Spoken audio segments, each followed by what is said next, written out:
Welcome to my channel, ketomealsandrecipes.com. I don't often eat bread, not even keto breads, but once in a while I do like to have some sort of bread as part of a meal. So today I'm going to show you my recipe for these really delicious cheesy breadsticks. I think you'll really enjoy these breadsticks because they have a wonderful mouthfeel, nice and soft in the inside with a light crispy exterior, just like a regular breadstick. And these amazing cheesy breadsticks go wonderfully with my Olive Garden chicken and shrimp carbonara and many of my other entrees, such as my bolognese, which I like to serve with my baked spaghetti squash, or my keto lasagna with lupin flour pasta, my stuffed bell pepper soup, or if you're in a different mood, my zuppa toscana, which is also an Olive Garden copycat recipe, or minestrone primavera, and my sons really love these cheesy breadsticks with my keto chili for a crowd, to name just a few of my posted video recipes. By the way, all the links to these mentioned videos and the printable recipe are in the description box.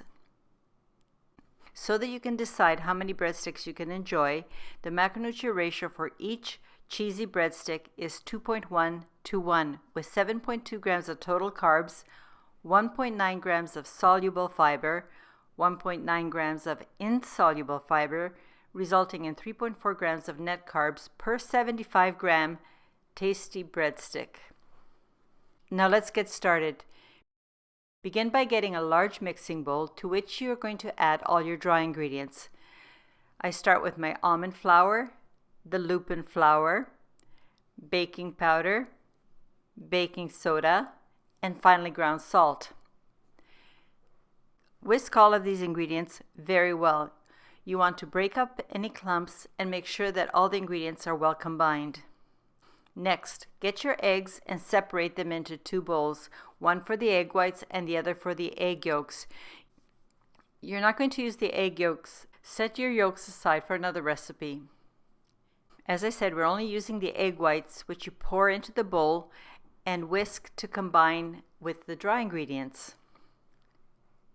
Now it's time to get your nonstick pan or cast iron skillet. Drop in your grated mozzarella cheese and place the pan over medium-low heat on your stove top, and then cook until the cheese has melted. When your cheese has fully melted, take the pan off the heat and drop in your sour cream, then stir well to combine into a homogeneous mixture.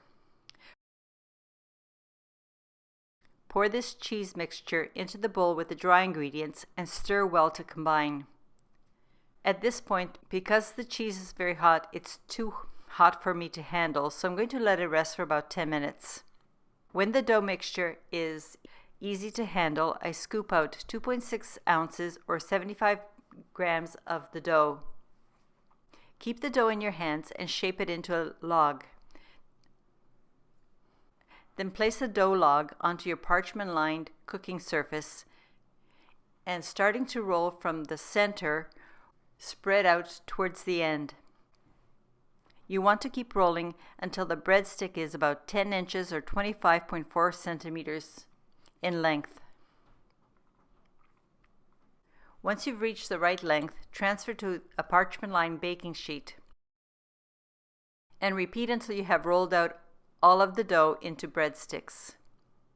And if you're not going to use all of the breadsticks right away, just wrap the extra in parchment and place in a Ziploc freezer bag. For your bread to taste the freshest, I find it's better to freeze the raw dough and not the baked breadsticks. And then just bake however many breadsticks you need at any one time. Before baking, I get one of the egg yolks, put it into a bowl, and add 1 tablespoon of cream, whisk very well, and then with a pastry brush, I brush over the surface of each breadstick. I apologize, I forgot to turn my camera on for this step.